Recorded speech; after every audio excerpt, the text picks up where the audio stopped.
ये क्वेश्चन आया थोड़ा काम का, मतलब थोड़ा दिमाग लगाने वाला क्वेश्चन आया ये, ठीक है ना। अब तक तो थोड़ा इजी क्वेश्चन सब चल रहा था।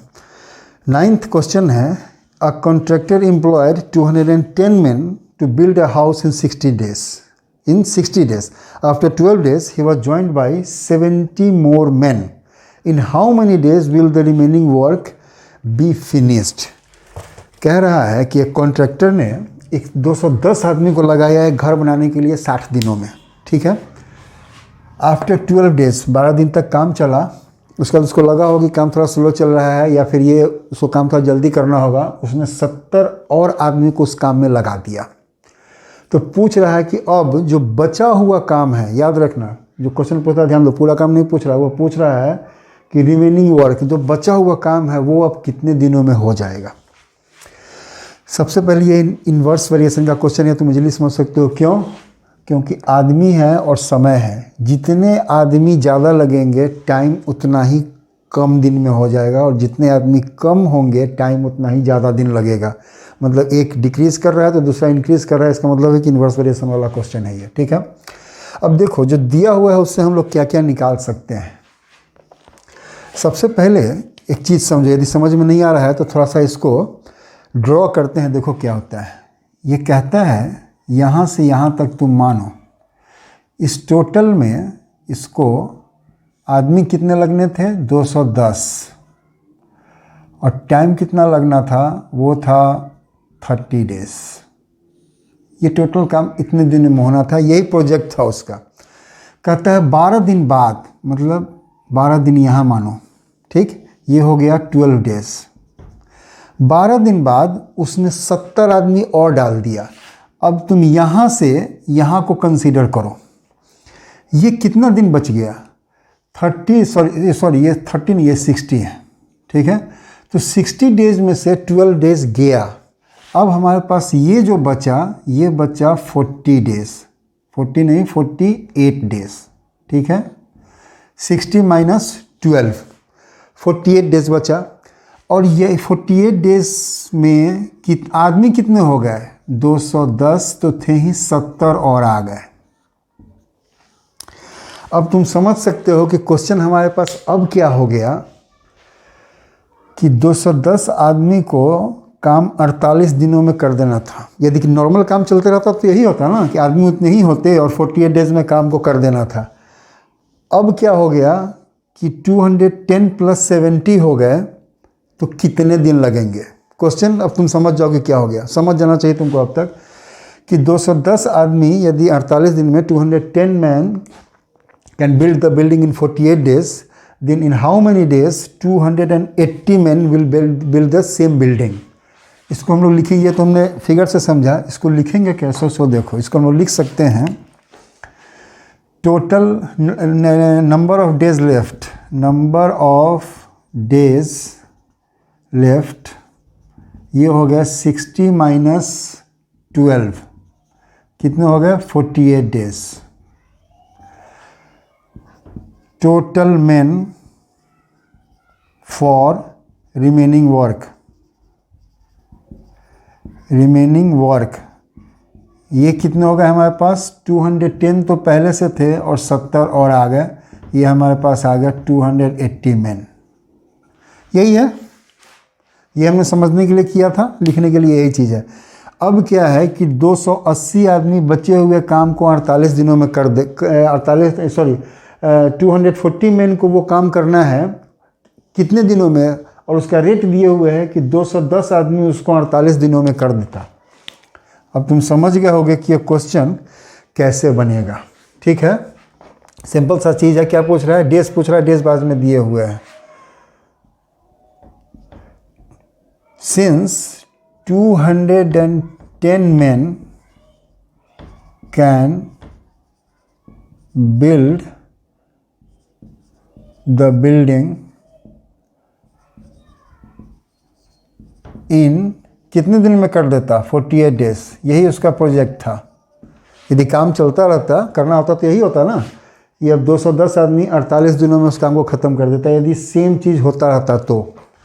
लेकिन वैसा हुआ नहीं, तो अब पूछता है देयरफॉर 1 मैन विल ये बिल्ड थोड़ा सही नहीं लग रहा है, इसको चाहे रहने तो इसको तुम कंप्लीट भी कर सकते हो, ठीक है ना। चलो, तो 1 man will complete the building इन कितनों में करेगा? 48 डेज तो यहीं रहेगा, अब यही घटेगा या बढ़ेगा? हम ये पहले एनालाइज कर चुके हैं कि इन्वर्स वेरिएशन वाला क्वेश्चन, इन्वर्स वेरिएशन वाले में क्या करते हैं, इधर वाले नंबर को उधर जाके मल्टीप्लाई कर देते हैं, ठीक है। कॉमन सेंस भी है। 210 आदमी को 48 दिन लग रहा था, अब एक ही आदमी काम कर रहा है, तो सोचो उतना ही बिल्डिंग को बनाने में कितने दिन लग जाएंगे, मतलब बहुत ज़्यादा दिन लगेंगे। और ज़्यादा के लिए हम लोग मल्टीप्लाई करते हैं यहाँ पर, और मल्टीप्लाई करने के लिए एक ही नंबर है 210, तो 210 से मल्टीप्लाई कर दिया, अब इतने डेज उसको लगेंगे, ठीक है। तुम ऐसा भी सोच सकते हो, इन्वर्स वेरिएशन का जो रूल है वो यही रूल है कि एक जिस रेशियो में घट रहा है दूसरा उसी रेशियो में बढ़ना चाहिए, कांस्टेंट होगा। तो ये 200 से 1 हो जा रहा है, कैसे हो सकता है? 210 1 कैसे हो सकता है? यदि इसको हम लोग 210 से ही डिवाइड कर दें, तो इधर 210 से डिवाइड कर रहे हैं, इन्वर्स वेरिएशन का क्वेश्चन है, तो उधर हम 210 से मल्टीप्लाई कर देंगे। यही चीज़ inverse of division is multiplication, हमने इन्वर्स कर दिया और नंबर सेम ही रखा क्योंकि रेशियो बराबर होना चाहिए। तो 210 से इधर डिवाइड हुआ, उधर हमने मल्टीप्लाई कर दिया। देयरफॉर कितने आदमी हो गए अब? 280 है।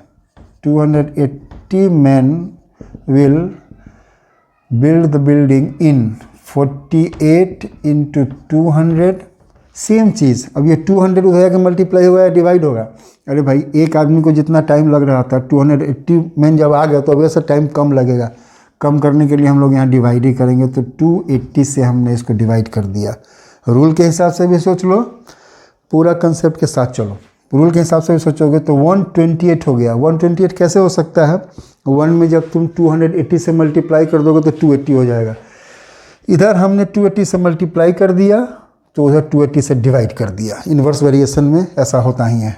ये हो गया इतने डेज। अब ये देखो, सॉल्व करो, इसको कितना आएगा? इससे 0 से 0 चला गया, ये 7 से कटेगा 4 टाइम्स और ये कटेगा 3 टाइम्स। ये 48 कट जाएगा 4 से, ये हो जाएगा 1, ये हो जाएगा 1 एंड 2, ठीक है। कितना आंसर आया हमारे पास? 12 इंटू 3, ये आ गया 36 डेज। कहने का मतलब जो रिमेनिंग वर्क 210 आदमी के द्वारा 48 दिनों में किया जाना था, वो काम अब 280 आदमी के द्वारा 36 दिनों में ही हो जाएगा, ठीक। चेक करना बहुत ज़रूरी है कि जो हमने आंसर निकाला है, पहले तो इसको स्टेटमेंट में लिख लो, जिस तरह से पूछ रहा है उसी तरह से लिखना है। सो इन 36 days the remaining work will be finished। That's it, ठीक है। चेक कर लो, हम बार बार कहते हैं आंसर जरूर चेक करो कि सही है कि नहीं सही है। कैसे सही होगा? ये कहता है, रूल है इसका, 2 तरह का डाटा है, आदमी है और डेज है, मेन एंड डेज। तो 2 सेट है, मेन यहाँ भी 210 मेन भी है और 300 मेन भी है। तो एक तरह के डाटा का जो रेशियो होगा वो दूसरे फिगर के इन्वर्स रेशियो के बराबर होगा।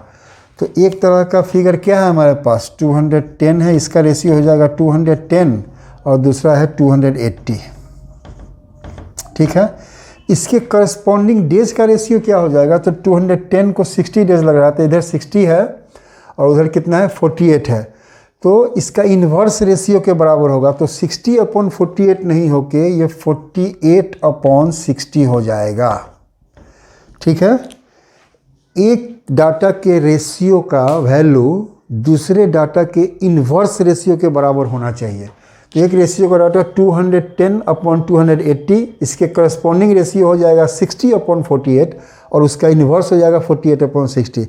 इस दोनों को जो सॉल्व करोगे तो ये दोनों बराबर आना चाहिए। देखो, ये कट गया तो ये 3 टाइम्स और ये 4 टाइम्स। इसको काटो,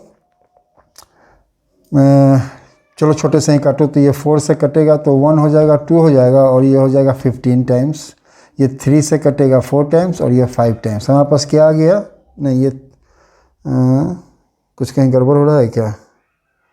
कुछ कहीं गड़बड़। 48 है तो 12/15 3 से काटा तो 4 टाइम्स, ये कहीं कुछ गड़बड़ हो रहा है, क्या है 210/280, 210/280 ये सही है। और इसका रेशियो हो जाएगा 60/48, तो 48 ठीक है। ये 7 से 3/4 ये सही है। 12 से 12 चौक 48 ठीक है, और 15 चौका 60 ये भी ठीक है। 3 से ये कटा 4 टाइम्स और ये कटा 5 टाइम्स, ठीक है। तो ये सही नहीं आ रहा, ये 3/4 हो जा रहा है, ये 4/5 हो जा रहा है, ठीक है। ठीक तो है, तो गड़बड़ कहाँ हो रहा है ये, एक सेकेंड। 9th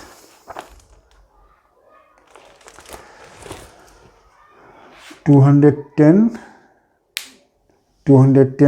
60 और 280 को लगा 30, सॉरी ये 48 नहीं है, ये 36 होगा। ये 48 डेज तो कहीं कैलकुलेशन में ही नहीं है, तो निकाल, देखो यही गलती हो गई, ये 36 होगा यहाँ पर, ये ठीक है, यहाँ पर ये 36 होगा। 36/60 36/48, ठीक है। गलती ये हो गई थी हमसे कि हमने 60 डेज ले लिया था, 60 डेज तो कहीं कैलकुलेशन में था ही नहीं, ठीक है ना। 12 दिन हटने के बाद तो वो तो 48 हो गया था। अब देखो ये सही आता है कि नहीं। 6 से दोनों कट जाएगा 6 टाइम्स और ये कट जाएगा 8 टाइम्स, ये 2 से कटेगा 3 टाइम्स और ये कटेगा 4 टाइम्स। अब ये सही आ गया, 3/4 और 3/4 ये दोनों सही है। इसका मतलब है कि जो हमने आंसर निकाला है वो सही निकाला है। कभी कभी ध्यान नहीं दोगे तो जो चेक करना है ना उसी में गलती हो जाएगी, तो जब उसी में गलती हो जाएगी तो सही आंसर आएगा, वो भी टैली नहीं करेगा। तो ज़रा एक बार, अब कभी कभी ऐसा हो तुम्हें नहीं आया, कोई क्या करेगा, यहाँ चेक करेगा, यहाँ चेक करने का उसको कहीं गलती मिलेगी ही नहीं। तो ज़रा एक बार इसमें भी चेक कर लेना कि जो सही करने के लिए हमने प्रोसेस लगाया कहीं उसी में तो गलती नहीं हो गई। हमने यहाँ ले लिया था 60 तो कहीं कैलकुलेशन में ही नहीं है, क्योंकि 60 तो ऑलरेडी 12 दिन घटने के बाद 48 डेज हो गया था। तो ये जो 210 मैन का रेशियो है ये 48 डेज़ के करस्पॉन्डिंग होगा, 60 डेज़ के करस्पॉन्डिंग नहीं होगा, क्योंकि उसी हिसाब से ये हमने आंसर निकाला है। 60 डेज़ के हिसाब से आंसर नहीं निकला है। ओके।